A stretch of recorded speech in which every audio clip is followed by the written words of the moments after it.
Hello, my friends from everywhere in the world. Thank you very much for coming to another Dev Nation Master Course. My name is Edson Yanaga, and I'll be your CodeCaster today. And I can see here in the chat we have a lot of people connecting from everywhere in the world right now. Could be good morning, good afternoon, good evening, or even good night, depending on your time zone. So let's see who's connected today. I have to say hello to the people. Well, there's a lot of names, so sorry for not mentioning your name directly because we have a lot of countries on this list. We have people from the UK, from Belgium, from India, from Canada, from California. Wow, it's not a country, but it's a big one. It's a big place. I have people from Oman, and I was here in the chat. I had to Google where Oman is, and it's from the Middle East. So thank you very much for being here too. What else? People from Italy have Bengaluru, India, Georgia, Flower Branch, Georgia, British Columbia, Canada, Denver, Colorado, and oh, it's just scrolling. What else?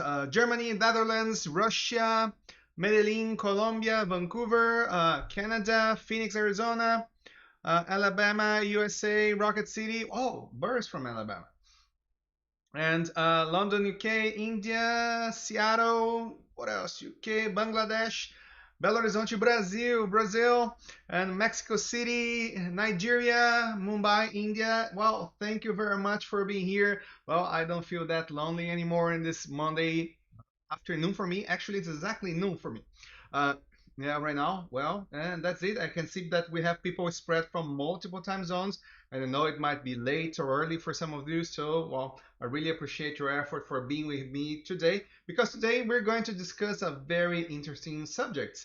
What else? Oh, have more people from Belgium, Columbus, Ohio, Chennai, India. Well, very pleased to meet you all online today. And today we are going to discuss a very hot topic, which is Kafka. Today is the Kafka's master course, and you might be willing to register for because on this same week, let me show you the schedule. We have other master courses. So last week we had the Kubernetes master courses, and it's summer in the northern hemisphere. So some people try to slow down the schedule because most people want like to take some vacations. I suppose people are not traveling because of the pandemic, but we're slowing down anyway because I'm going to have some days off too. But this week we're going to have the Kafka master course today. So we had in Asia time zone with Sebi. I presented 2 hours ago in Brazilian Portuguese. Also presenting right now in US English. And 2 hours from now we're going to have Alex speaking in Spanish for people from Spain and probably Latin America too. And on Wednesday, we are going to have the Istio Master Course in the exactly same time zones and languages. And just all the content is like designed for developers. But just in case you're interested in the operations part, like if you're a sysadmin and you want to like an operations person, you might want to join our in the next week master course. And then the week of July 20th, we're going to have operations part 1 and 2 in 2 different time zones in French and English. And also on the week of July 29th, we're going to have the Tecton Master Course. So if you want to develop like through Kubernetes native deployment pipelines, like if you're used to Jenkins and you know Jenkins is consuming the entire memory of your cluster and you don't have room for running your applications, you might want to check Tecton because Tecton works with a serverless premises, so you won't need to be running a demo. Well, only when you have an event coming, you have like your build pipeline come up and it goes down when nothing is happening. So you might be interested in that. So we're going to have Istio on this Wednesday, and well, I'll be presenting Istio this Wednesday on the same time zone, and I'm going to be presenting Tecton 2 weeks from now. Okay, so I'm going to take a week off next week. And I see James mentioned here, yes, well, Sebi is on PTO right now. I don't have a very nice home in Nice, like by the sea with a very nice swimming pool, but I could enjoy some days off here in Raleigh, North Carolina too. Okay. Let's move forward with the slides. I know a lot of people suggested me to record this part because it's always the same. Sorry, didn't change since last time. But my Twitter handle is @Yanaga, just in case you want to follow me. I talk a lot about Kubernetes, cloud computing, Java, Quarkus, and distributed data, Kafka too. I'm also Brazilian Japanese. All of my grandparents are Japanese. Was born and raised in Brazil. So yes, I'm a Brazilian citizen. And I'm also happen to be a Java champion and a Microsoft MVP. As far as Google can tell me, I was the first person to have both titles. And I'm also the DevConf Rockstar, which is the DevConf is the largest software development conference in Latin America, and they have approximately 25,000 people every year. This year, of course, it's online, but I'm very pleased to have those titles. And this QR code on your left is a direct link to my Twitter profile. Okay. So, and as usual, we have a survey in the end of this course. I'm going to share the link with you later because we need your feedback, what we did well, what we could improve. So we're developing new master courses. We're changing the agenda. We're doing a lot of stuff based on feedback. And remember, everything we do is open. Everything is available for you. So the slides of the session, by the way, let me post that in the chat. So if you want to check the slides, it's available. We're using Google Slides, so you might even want to copy that if you want to reproduce this presentation. And the source code for everything that we're doing, the tutorial itself is in this link, dn.dev/Kafka tutorial. So you can check all of that. If you want to, well, you can fill the survey, but of course, if you want to contribute something, you can create a pull request, you can create an issue on GitHub. We are always very happy to have anything from you, like which help us to improve what we're doing. And I'm going to also post the link here, dn.dev/master, because if you want to register for the upcoming master courses, this is the link for you to go. And one more time, I have to remember you, we are doing this live because we want you to participate in this master course. So please post your comments and questions on the chat because we are available today, or else we could be just had pre-recorded this, but it would just be boring, like just looking at the camera and not interacting with anybody. No, live here with the chat is much better. Okay, and I have somebody here. This is the master course. Well, I hope I can live up to the expectations. Yes. And I have Valerio from Osasco. Well, Valerio watched the same session in Portuguese like 2 hours ago, and he's here again for English. That's how much Valerio enjoys the Kafka content, I guess. Okay? So, here are the slides. So the agenda for today is what is Kafka, why Kafka, topics and partitions, consumers and producer, Kafka Streams. I won't be spending much time in Kafka Streams because I think it's like a more advanced scenario, and we need like at least an entire hour to be presenting about Kafka Streams and windowing, but we'll be able to cover Kafka in Kubernetes too, because that's probably the preferred way of running Kafka clusters these days. So we're going to cover first, what and why Kafka. I know Kafka is a super hot topic, and that's probably why you're interested in watching this session today. So what is Kafka and why should I be using Kafka? Well, is Kafka a message broker or is Kafka something else? Well, it really depends on your point of view.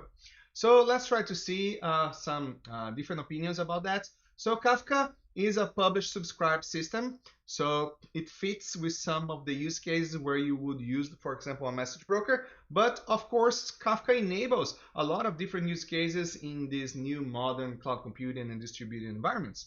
So Kafka, it was created by the guys from LinkedIn, and luckily for us, it was later released as an open source project. So everybody's trying to use Kafka these days. And if you're a Java developer, you could be happy because Kafka is coded in Java too.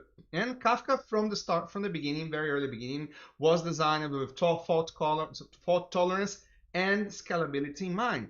And because Kafka has some design principles that are different from traditional message brokers, it changes the way that we see the broker, and it changes the way that we're consuming and publishing the message too. So if we use it to the traditional image of a message broker, where you would have like a point-to-point communication between a producer and a consumer from a queue, well, we don't have this concept anymore, because in Kafka, everything is a topic. So you don't have queues anymore. Everything is a topic with like you can have like multiple producers in a single topic, and of course you will have multiple consumers consuming from the same topic. Okay, and okay, you see here the bullet list. Yes, Kafka allows you to process streams in real time. You can use, for example, Kafka Streams with that. And when I say real time, it's not real time, hard real time, as we use like to control like factories or the control systems of your car. When I say real time, it's like you can have a very low latency when consuming and processing the events that go through Kafka. Okay, so here the traditional picture of many producers. You have a Kafka broker and many consumers, but Kafka is fundamentally different in the way that it operates compared to traditional brokers like, for example, ActiveMQ or even RabbitMQ. So what is Kafka? We can make like many analogies of how Kafka operates. For example, some people say that Kafka is a message broker. I think Kafka is more than a message broker, but depending on your use case, you can use that as a message broker too. Some people say that Kafka is a database because it stores data. So yes, Kafka can be a database or a data store because you can configure Kafka with an infinite rotation time. And actually, I visited some teams and companies that are using Kafka as a database because whatever you're writing into Kafka, you just leave that there forever. And so there are some very interesting use cases where you might want to use Kafka this way as an infinite storage, especially because today's storage is cheap and data is a very precious resource. So you might want to keep like processing this data over and over again. So you should. That's why some people are storing that with an infinite retention time, and it's a possibility. And also, we have another definition, which is my favorite one. Some people say that Kafka is a distributed commit log. And I think it's the best definition for that because then if you look to Kafka as, if you see Kafka as a distributed commit log, then it's easier for you to understand how Kafka operates. So think that, well, with Kafka, we're basically, it's a commit log because we're writing every single change that happens in the system.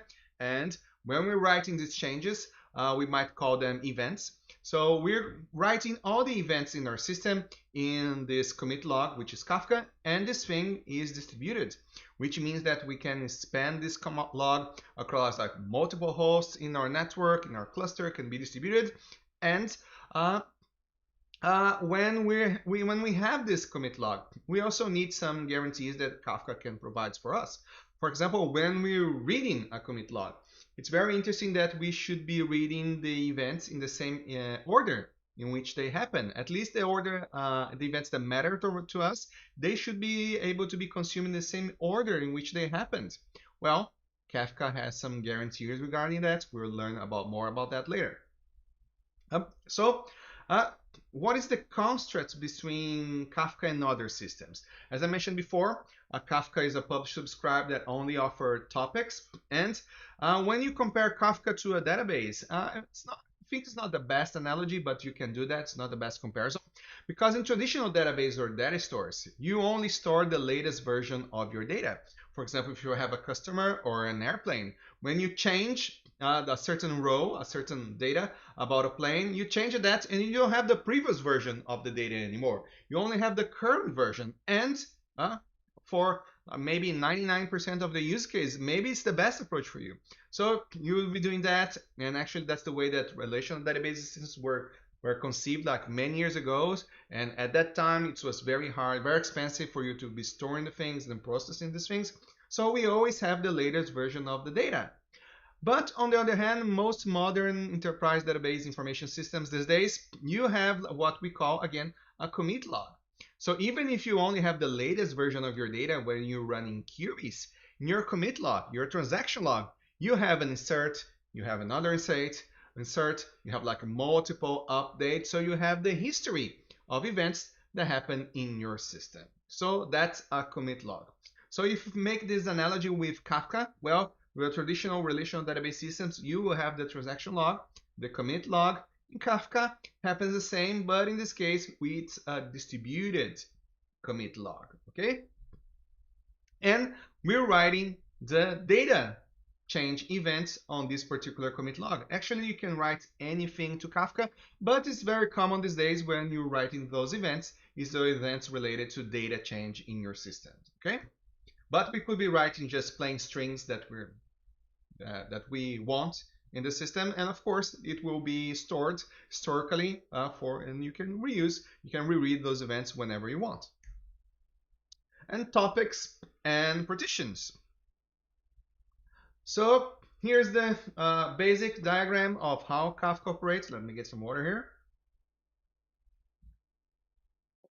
And as any traditional message broker, you have like multiple producers and multiple consumers, and they will be all connected to your Kafka broker, and they will be sending messages to your topics, and they will be consuming message from your topic. So you can see here from this picture, you can have like multiple producers, multiple applications writing to the same topic, and you can also have multiple consumers reading from the same topic. And these consumers, they could be related or non-related. For example, you could have like multiple instances of the same application consuming from that topic, or you could have like totally unrelated applications consuming from the exactly same topic.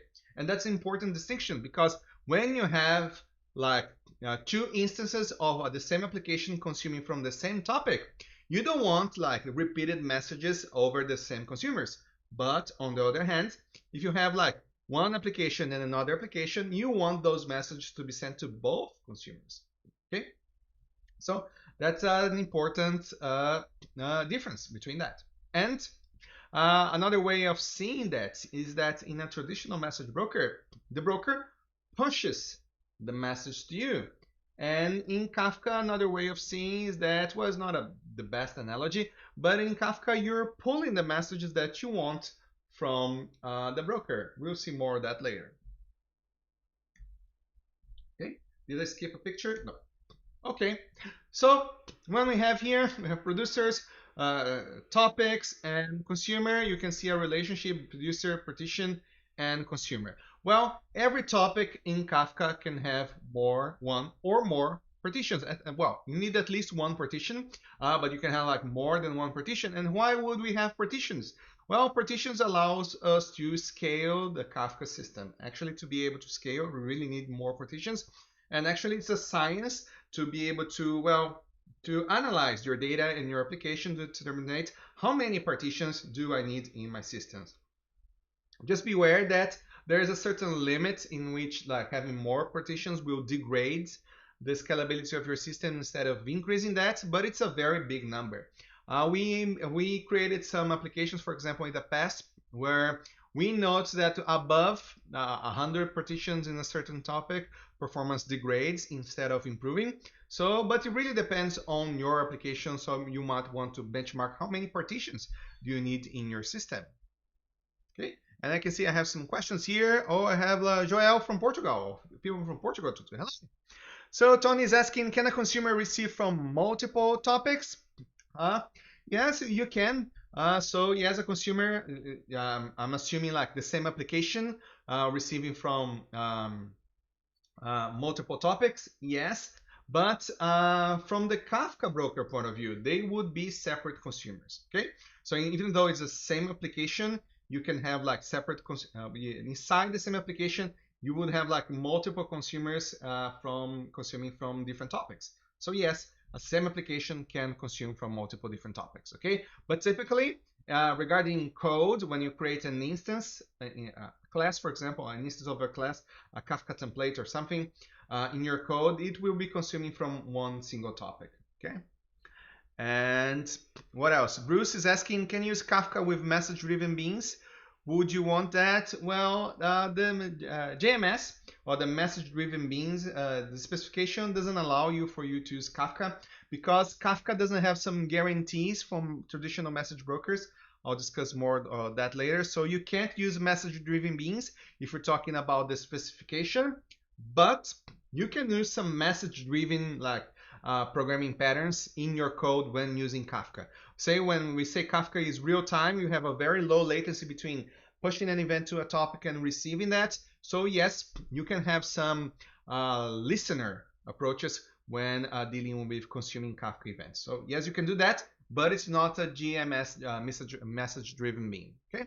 And Joel is asking, can multiple consumers receive the same message from a topic?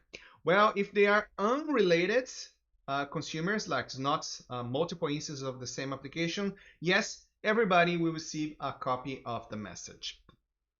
Okay, and Nanda is asking, oh, another here. Kurt is asking, would you recommend using cloud events with Kafka?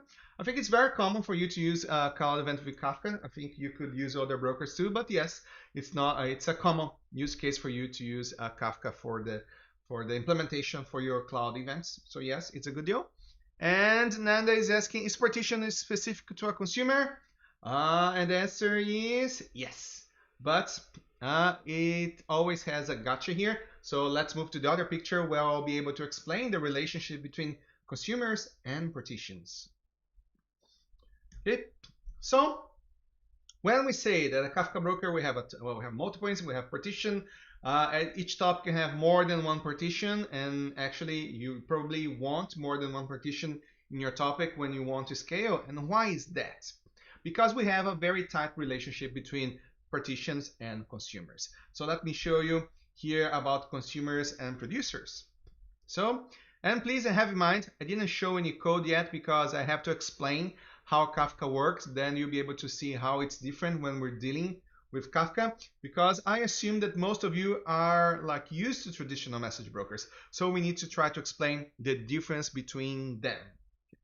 So you can see here, when you publish into a Kafka broker, you have the producers and the consumers. You can see that in any Kafka topic, in partition, of course, for every message that you're sending, you need a key and you need a value too. And this key could be anything, and the value also could be anything. And actually, you can even give like a null key to Kafka. It would store in any way. But the key is very important when you're deciding in which partition of your topic your message will be stored. And why is it important? Well, just wait a bit. So the key is important because when you have a broker here, your topic with 3 different partitions. When you have a producer and it's trying to store that message in your topic and within the partitions. Oh, by the way, when I say partitions, consider partition like a file in your file system. Like the more partitions, the more it scales, both for reading and writing. And these partitions, they can and possibly will be, for example, in different nodes. So you can read from different nodes too. So how does it work with producer? And you can see that is a function. And here, whenever the producer is trying to write a message into your Kafka topic, what is this function work for? Well, usually you can provide a function to your Kafka topic when you're trying to store a message. And what is this function? This function is a hash function, and this function will determine in which topic you will store. And why you would do that? Well, suppose one of the interesting features of Kafka is that Kafka has order guarantee when you're reading from a topic within the same partition, right? So, okay, so you're reading events from the same partition. Those events in that partition will be ordered, but those events can be out of order if you're consuming from multiple different partitions. So one of the ways for you to guarantee the order in which you're consuming the events is to always write the events from the same entity, or the same, entity, let's call it entity from your application, in the same partition. So suppose that you have a customer called Yanaga, myself, and what would you do? Well, I have an ID like 1,000, and I need to hash that so that whenever I give 1,000 as the entity ID, whenever I execute the hash function, it will always return the same partition number. When I do that, I have the guarantee that all data changes from my entity Yanaga will always be in the same partition. So I had an insert, update, update, update, update, update over time. I can guarantee that whenever I'm consuming those events, all the data changes regarding my entity Yanaga, they will be consumed in the same order in which they were created. Okay, that's the guarantee if it's the same partition.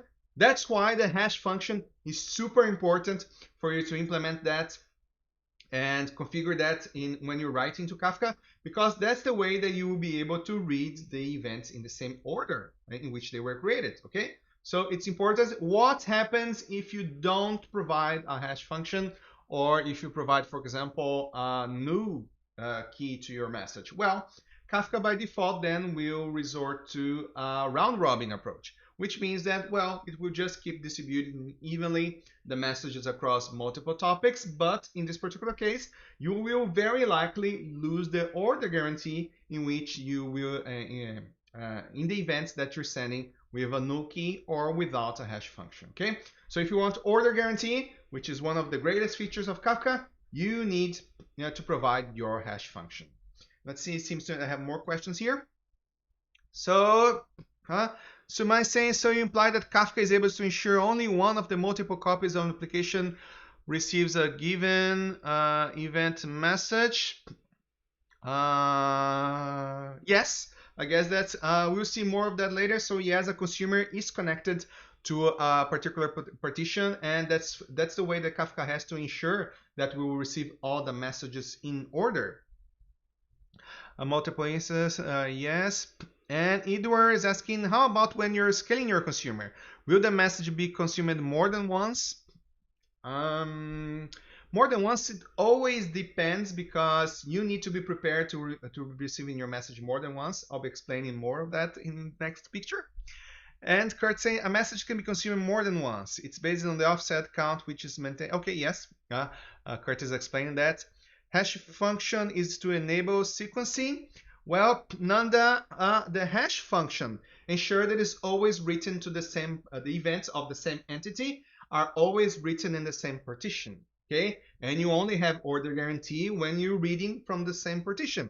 So that's the correlation between the hash function and ordering. Okay, the order is guaranteed in the same partition, and if you're always writing events of the same entity in the same partition, so you will have the guarantee when you're reading. So it's a sequence of like requirements. So yes, you need the hash function. But that hash function, as all hash functions, they always need to provide the same value given the same key. So you're always writing to the same partition. And when you're reading events from a particular partition, they're always in order. Okay?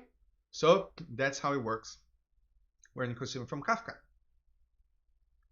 And this is the complicated picture. I think we need to change these ones in multiple ones so I can explain this better. So another point in which traditional message brokers and Kafka are different is that with traditional message brokers, you can have once and only once delivery guarantee. So it's up to the broker to guarantee the processing of your message. So the Kafka, the traditional message broker will, like for example, ActiveMQ, is going to store the message and it's going to deliver that to you. And before, while you don't acknowledge that you process that message, the message broker will keep storing that message. And once you process that, the message broker will very likely delete that from memory or disk, so you can free up resources for the more messages that are coming. So traditional message brokers, you can have once and only once delivery guarantee. So the burden of deciding if you process the message or not is up to the broker. Okay, so, and with Kafka, well, Kafka scales much more because Kafka doesn't matter, doesn't care if you process the message. So it's up to you to decide to know if you process the message or not. And with Kafka, what is the guarantee that we have? Well, with Kafka, we have at least once guarantee, and it's very likely that you receive like the message more than once. And because of that, if you're using Kafka as a traditional broker just for sending messages, you need to have an idempotent consumer in your Kafka side, because you have to check, well, did I process this message already? Yes, no, and you need this kind of logic. And so Kafka first scales much better than traditional message brokers, because the burden of having to decide if you process the message or not is up to the consumer and not up to the broker. So that's one of the design decisions that allows Kafka to scale much more than traditional message brokers. Okay, so you don't have the once and at least once guarantee, once and only once delivery. You only have the at least once delivery, but it's a trade-off as everything in software architecture. Okay, so you have at least once delivery guarantee, so you need to account for repeated messages. But it's not always a bad thing. And remember, when we said that Kafka is persistent, so it stored events, The default retention time of a message in Kafka is 7 days, but you can configure that to be infinite, so it will store all of your events. And a nice thing about Kafka is that Kafka allows you to replay the events. So suppose that you're creating a profiling application, and in this profiling application, you're receiving a lot of the events that happen to the consumer, and you want to split the data from the consumers in separate profiles. So you have the profile, you have the geek profile, you have the young women profile, you have the children profile, you have the old male profile that are unemployed, for example. You have all of these profiles, and you have the data. So you created a profile algorithm that is splitting the data over there, and then you made an improvement to your profiling algorithm. And then you want to, well, let's try it. So what you do, you ask Kafka to replay all of the old events to the new profiling algorithm, so it can generate new profiles, new segmentations for you. So that's a feature of Kafka. That's not a bug. So your ability to replay the events in the past and receive your message more than once in your application, actually it's a feature. And you can determine if you want to, when you're receiving your events, you can determine if you only want the last one, the new ones, if you only want the events from a certain offset, or you want all of the events since the beginning. Okay, so you can configure that. And when we're saying consuming, we also have to say, as a traditional message broker, you also have consumer groups. For example, suppose you have a Kafka broker with topic, and within the same consumer group, each partition, you can see here, each partition can be connected to at most one consumer within the same consumer group. Okay, so how does it work? Well, suppose here in this example I have 3 partitions and I have 2 consumers. In this particular case, partition 1 will always be read by the first consumer. Partition 2, well, it's in this picture, will always be read by the first consumer, the top consumer, and partition 3 will always be read by the second consumer, the bottom consumer in consumer group 1. Okay, but if you have like consumer group 2 and this consumer group only has 1 consumer, of course, this consumer will be receiving messages from all of the partitions. And why is this an important consideration? Because since each partition can only be read by 1 consumer, well, the scalability of your Kafka consumption of messages is determined by the number of partitions. Okay, so let's try to do the opposite. If I have like 3 partitions and I have 4 consumers, remember, each partition can be read by at most 1 consumer. So if I have 3 partitions and I have 4 consumers, one of the consumers will be idle. Okay, so if I have like a one-on-one match, one of the consumers will, oh, it's hard to move my little finger here. One of the consumers will be idle. So if we have more consumers inside the same consumer group than partitions, you have consumers inside your consumer group that will be idle. So if your application, so if you're scaling up your application and your Kafka topic has 3 partitions, scaling to more than 3 instances of your application won't matter regarding the performance and scalability, okay? Because more than 3, the 4th, the 5th, and so on, they will be idle. They won't be consuming any messages because of order guarantee. That's the way that Kafka guarantees the order. Well, if each partition can be consumed by at most 1 consumer, well, they are always receiving the messages in the same order. And that's a beautiful thing, okay? So have in mind, if when you're designing or you're considering the performance of your application, you have to consider the number of partitions in your system and the number of instances inside the same consumer group, okay? And I guess we have more questions here. And Solomon is asking, does Kafka remember offsets if the consumer was stopped and restarted sometime later? Yes. Okay. Yes, Kafka remembers the offsets. And I'm not sure about the implementation details, but I think it stored this information in Zookeeper. Okay. And that's it. Oops. enough for the slides. So let's move to the tutorial part, because now I can show how these things works in practice. Okay. So if you go here to the browser, and remember, if you just type here in the browser dn.dev/Kafka tutorial, you will be redirected to this docs. And of course, everything is available on GitHub. And this is homework, okay? And let's see, now they say I have a comment. Well, in simple words, partition and consumer groups is a one-to-one relation. I would say that partitions and consumer in consumer groups is a one-to-one relation, okay? Yeah, well, I have to think more about that. But as I mentioned before, each partition can only be consumed by one consumer inside the same consumer group. That's the true relation. But you can have like one consumer consuming from two different partitions, like if you don't have enough, okay?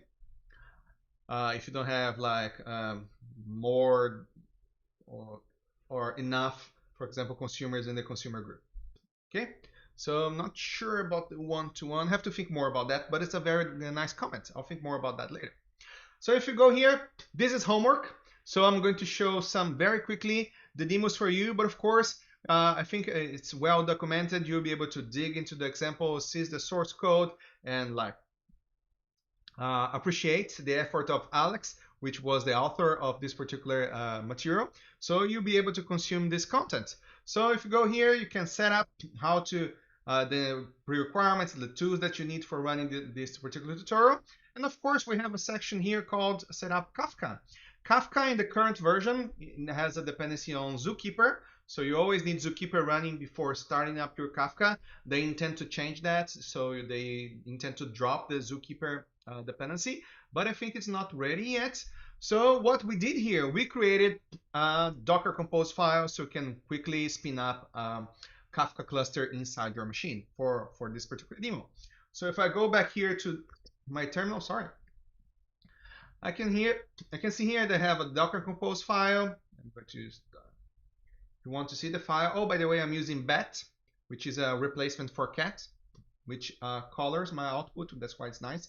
And you can see here in the dependencies, I have a Zookeeper instance and I have a Kafka instance here. So I'm going to spin up both of them.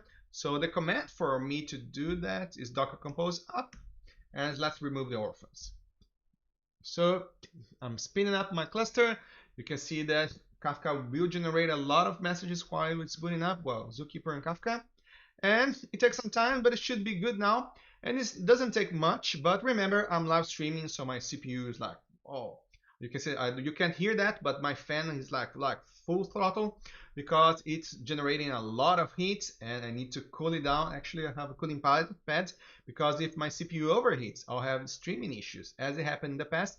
But right now, because of my cooling pads, I think it works well. And I only noticed that it's happened because when summer arrived, because during the winter, I didn't have this issue.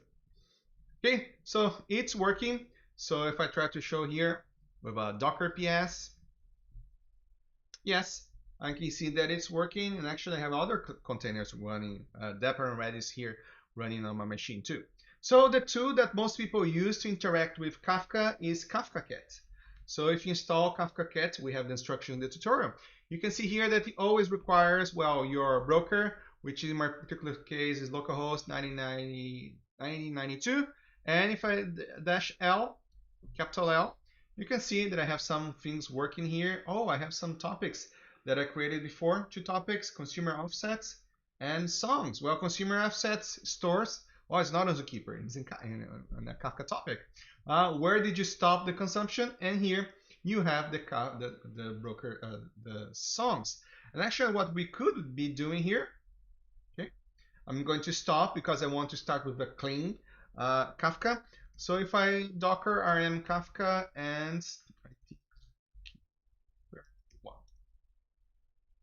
we run it again, then I should be able to start with a fresh configuration. Okay, sorry, I just ran this tutorial 2 hours ago and I thought that I cleaned everything, but apparently I didn't. Okay, so if now it's running and I run the same KafkaCat command, yes, now it's empty. I don't have any topics, but I have a broker running. Okay, so that's it for the setup. So let's move now to the tutorial, topics and partitions. So you can see we have a very nice documentation, explanation of the slides too. So if I go back to the code, let's do the interesting part. For example, let's say that I want to create a Kafka topic. The easiest way for me to do that, if I want to use the CLI, for example, directly with the Kafka cluster, is to, in this particular case, I have to go into the Kafka container. So I'm going to execute a docker exec. So I'm inside the Docker container, and I'm going to execute this command. Kafka topics 1, which is available inside my Kafka container. I'm going to use create. I'm going to pass the server, replication factor, partitions, and the name of the topic is songs. And I'm doing that just to show you how to create a topic. But in this particular example, by default, or at least in our cluster, we have the auto create topic feature enabled. So just in case you try to publish something to a topic and it doesn't exist yet, my cluster will auto create the topic with some default configurations because I enabled this feature. But it's very nice for demos, it's very nice for development, but in production, would never allow such feature to be enabled. Okay, to auto create a topic, you have like predetermined the topics that your applications need. So I created a topic, and I can use the same Kafka topics command to list the topics in my cluster. So right now, and yes, I only have one topic called songs. If I exit my container, if I run the Kafka cat command again, you see that now here in the top, I had 0 topics, and now I have 1 topic, well, with 1 partition. Cool. So I created my particular topic. So let's move forward to the next item in our tutorial, which are producers and consumers. How do I produce and how do I consume those messages? Okay, and I'm going to use everything in the CLI, but very likely you will only use the CLI to debug what is happening in your Kafka cluster, because in the reward you will be developing applications that will connect to your Kafka broker. Okay. So how do I consume messages in my Kafka cluster? Well, again, using the Kafka cat -b, I need to point to my particular broker, and the -t, I'm going to consume, I want to interact with the songs topic, and -C, which means that big C is going to be in consumer mode, and -K, I'm going to provide the separator for my, remember we have keys and we have values. I want to print first the key, a colon, and the value. Okay, I have nothing, so I reached the end of topic, and it printed absolutely nothing. So let's create another tab here, another terminal, so you can see here in the top I have the consumer, and the bottom I'll have the producer. How do I produce messages? So there are many ways I could be typing the message, but another way for me to be doing that.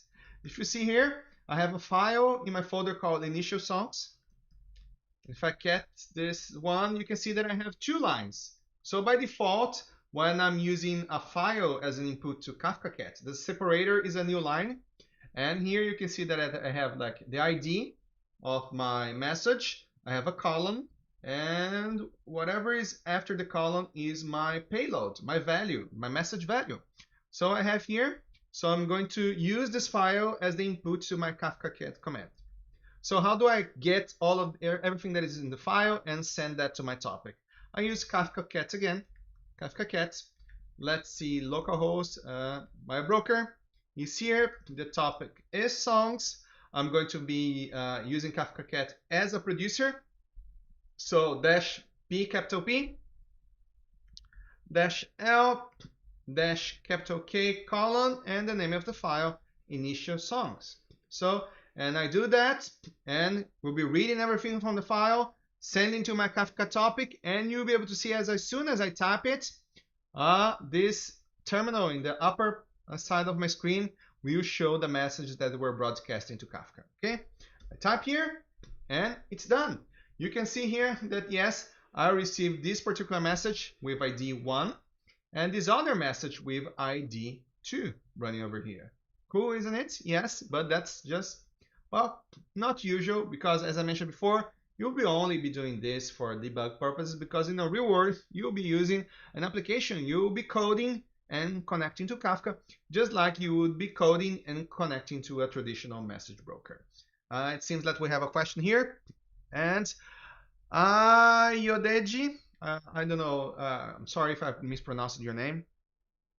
What is the advantage of Kafka over Java? Well, Java is it's a programming language or a platform for running applications. It really depends on the way, for running application with the way that you see.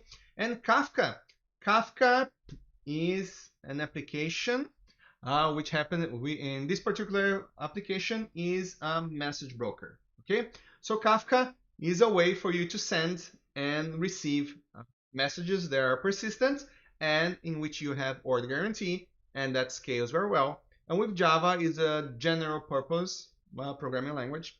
So I think these are the main differences. And Bruce is asking, any special issues when connected to Kafka with Camel or CamelK? Not that I'm aware. They should be working very well. With CamelK, you should be using your Knative eventing and using Kafka as the implementation for the Knative eventing with CamelK, I suppose. But with Camel, yes, we have a Kafka connector, and it's pretty straightforward. You just need to pass the Kafka configuration properties, and that's it. Kurt is asking, this is a single partition example, therefore no hash.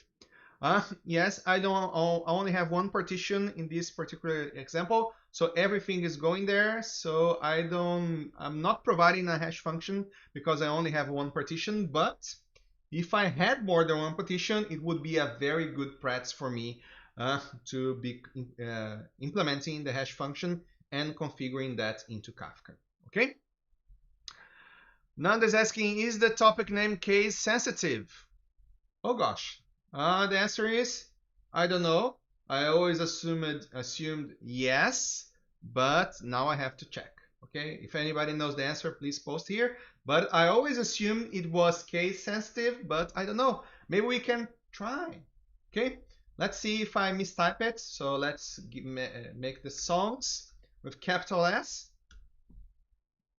And yes, it's case sensitive because it should be have auto created this new topic. Yes, it is case sensitive, so I didn't know. I always assumed yes, but yes, we just proved. Oh, sorry, because the chat is over here. Well, I just what I did here, I sent some messages using Kafka Cat to another topic called capital songs here. And with Kafka Cat, I was able to tell, since autocreate is enabled, you can see now that I have two topics, like songs with the capital S and songs with a lowercase s. So yes, topic names are case sensitive. I wasn't sure, but now we just proved that they are. And thanks for the question, Nanda. Okay, so we produced and consumed with Kafka Cat. What else can we do? We can play with offsets too. So suppose when I say Kafka Cat, when I type here Kafka Cat and I don't type anything, let's run again. Kafka Cat, because it's always new consumers, and since I'm always getting all of the messages since the beginning, and I reach it here, so top songs here with offset 2. But suppose that I want to change the offset from which I'm beginning the read of the messages. So I could say that -O and say, well, start with offset 1. So I only receive the messages after the offset 1. So I'm only receiving message number 2. Okay, so that's how you control all of the how many messages do you want to replay. In this case here, I received all the messages already, but I reset the offset. I want offset after 1. So I'm receiving all of the messages, well, only the message number 2 here. So you can control the offset. It's one of the nicest features of Kafka, especially when you're dealing with this big data, AI, ML. It's very interesting for you to be replaying the messages. Oh, I can see Solomon replied, yes, it is. Yeah, thank you, Solomon. And we confirmed here, live on this stream. And What else? You can also configure the retention time, and we even have that part in the tutorial. But I won't be using the retention demo here. But what happens? By default, the retention of your topic is 1 week. I could be saying that I want to change that retention for 30 seconds. So I play that, and after 30 seconds, my message is gone. But what happens is that Kafka doesn't purge the messages like in real time. What happens? You have like you have a daemon process. You have like a thread inside your Kafka cluster, and it will be periodically running. Oh, is this? Can I expire the messages on this particular topic? So it's not like if you say that the retention is 30 seconds, it's not really 30 seconds. It's at least 30 seconds plus the time it takes for the collector, the thread in the Kafka broker to delete those messages in the topic. So it's sometimes it takes some time. That's why I don't demo that, because it takes a minute or two. Well, it's hard for you to be waiting for 1 or 2 minutes. Okay. And what else can we do? We can also delete the messages in the topic. And for me to be able to do that, okay, I would have to go inside my container again. Let's perform a docker exec. And if I run the Kafka topics command with -- delete, I can delete all of the messages in the topic. So it's running, so it was successful. If you run the Kafka cat command again, -k. So yes, I asked the offset, that's why we had a bug. And here, well, okay, we don't have any messages in my broker, right? So that's what we wanted to do regarding Kafka cat. Okay, so now we're moving to developing consumers and producers in Java. So I'm a Java developer. Kafka is implemented in Java too, so it's a very nice coincidence. But of course, the properties are the same. Doesn't matter which language are you using. You can use it like any other language. We have connectors for like multiple different languages. I'm a Java developer, so I'm going to use Java. So we have a question. Sparebrain is asking, is this being recorded and would be available for replay? Yes, it is recorded.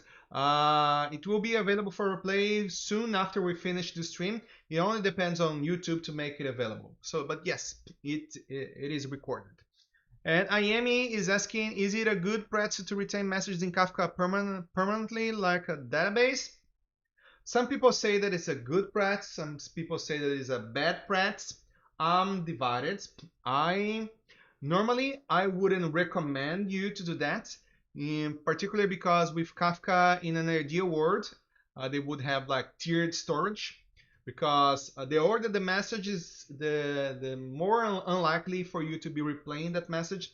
So you have, if you had like tiered storage, so you have like one tier for recent messages. As soon as they get older, for example, older than a month or older than a year, you would be able to provide a separate storage for that.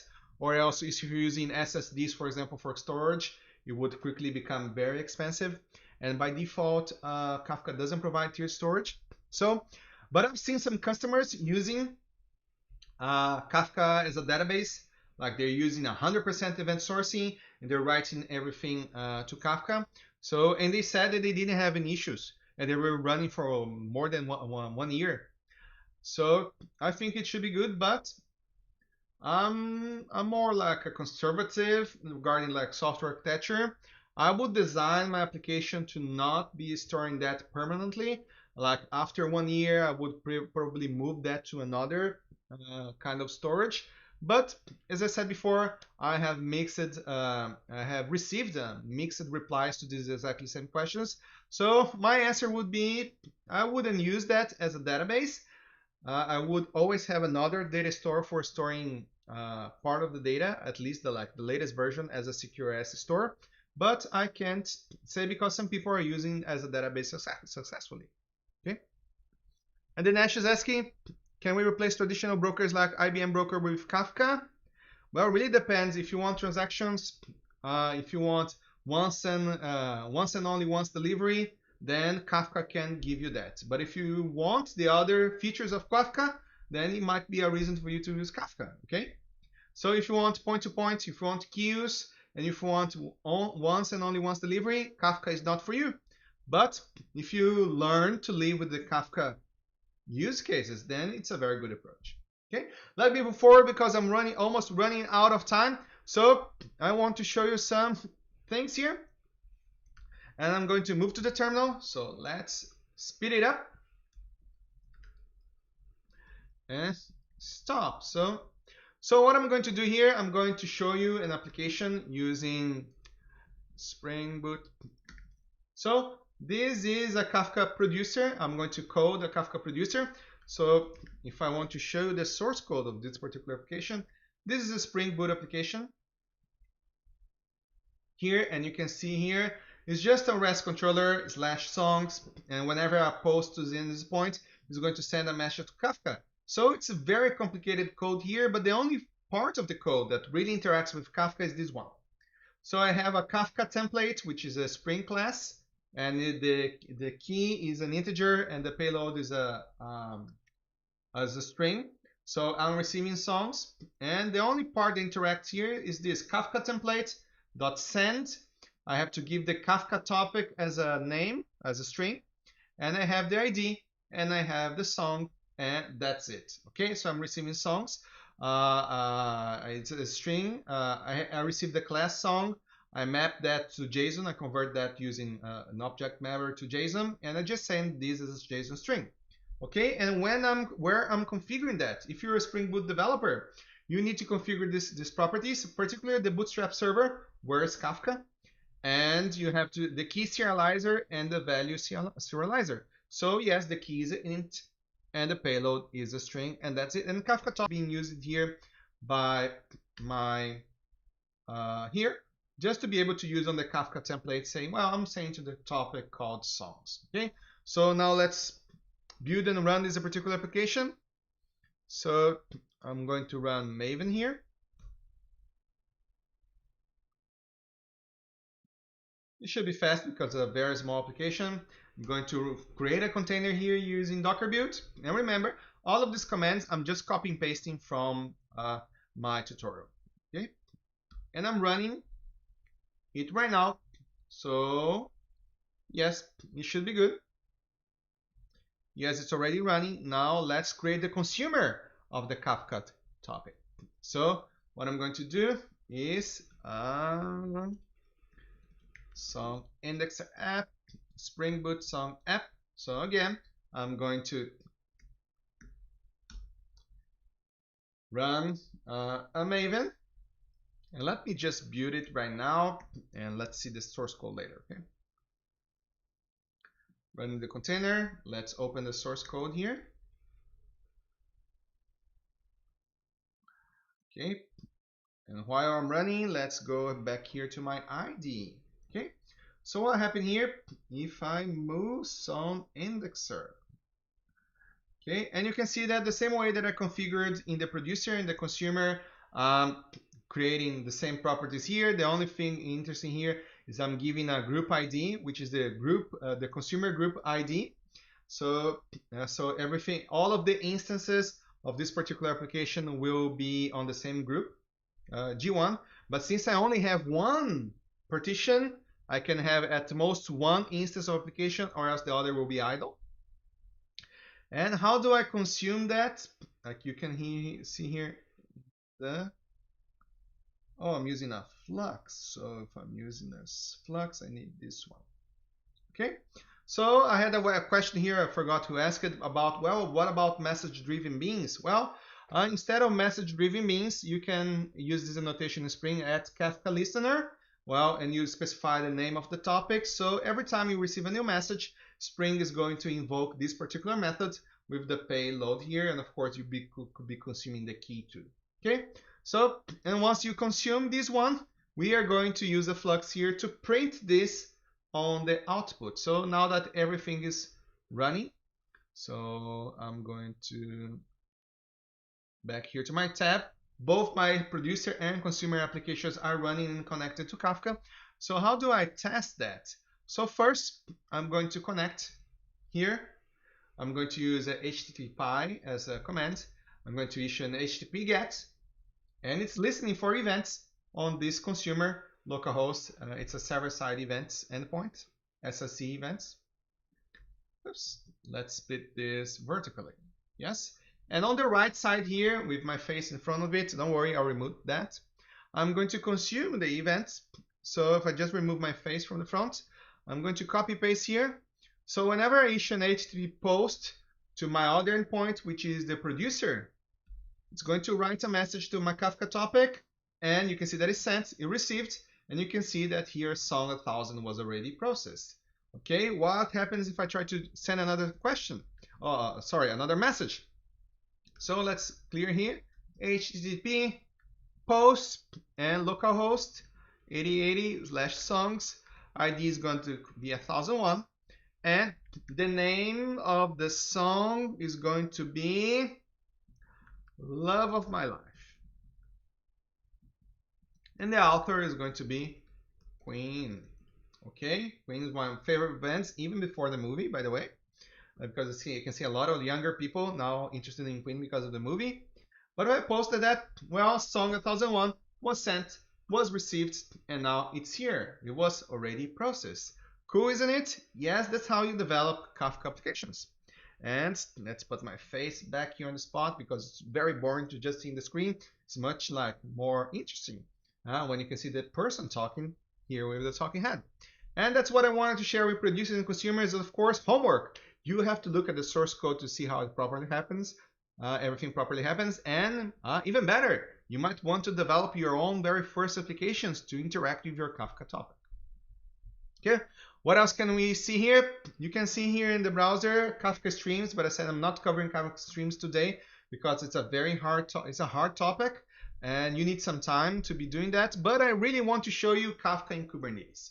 So how do you do Kafka in Kubernetes? But before, we have a question here. Martin, can you set the offset so that you receive the last, say, 100 messages? Or do you first need to query the number of messages and calculate the offset? And actually, yes, you can have only this last 100 messages.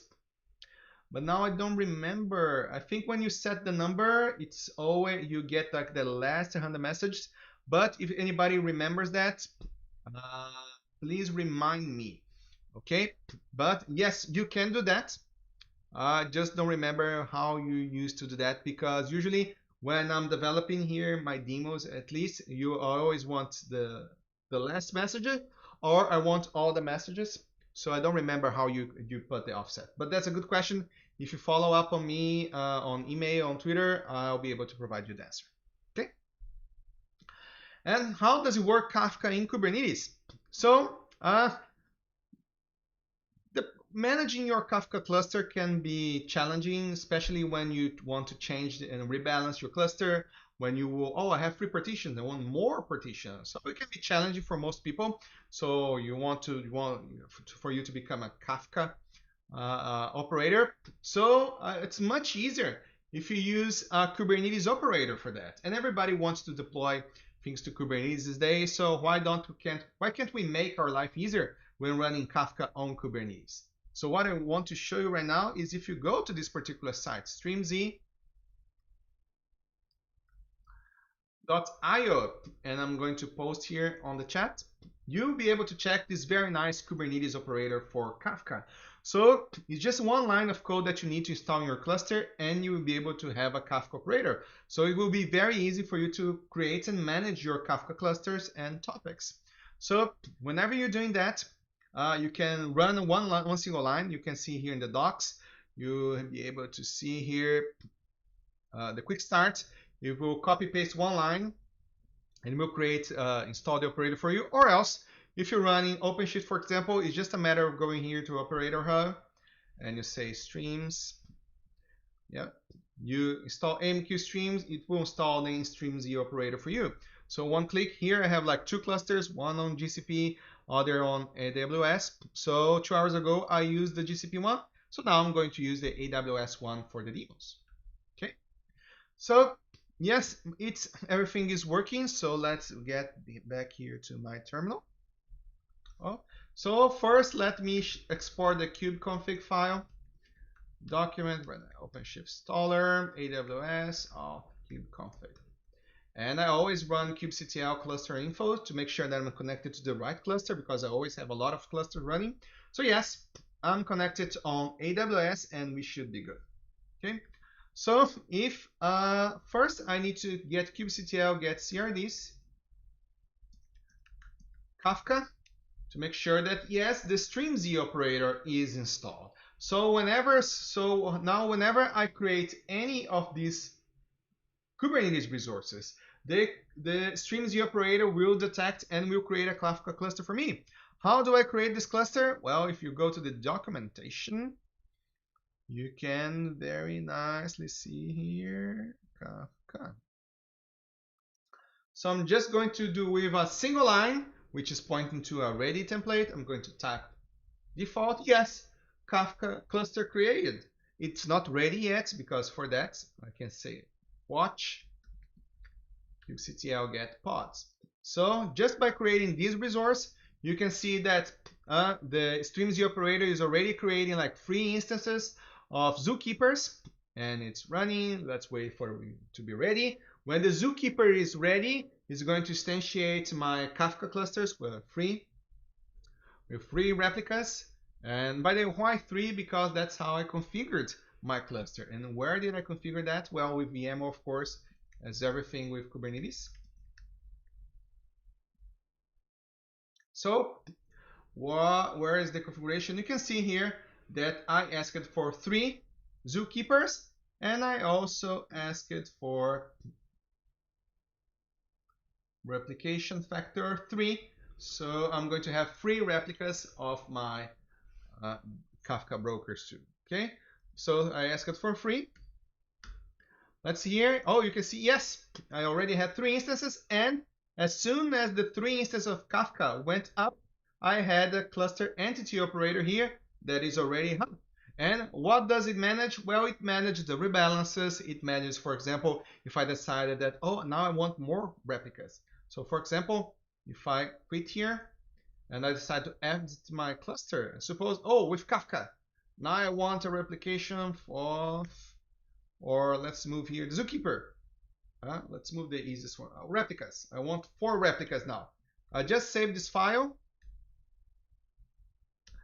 and you can see that the entity operator is already creating another one, another replica. Now I have 4 replicas running. So it will soon be like 0 to 2. Soon it will be ready and running.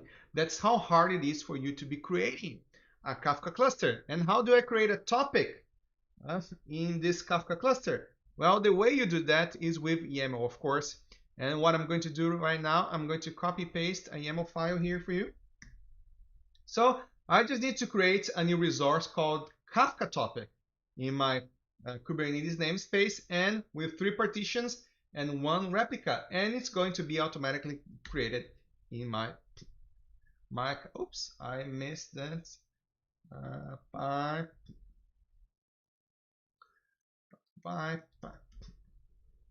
And let's paste it again.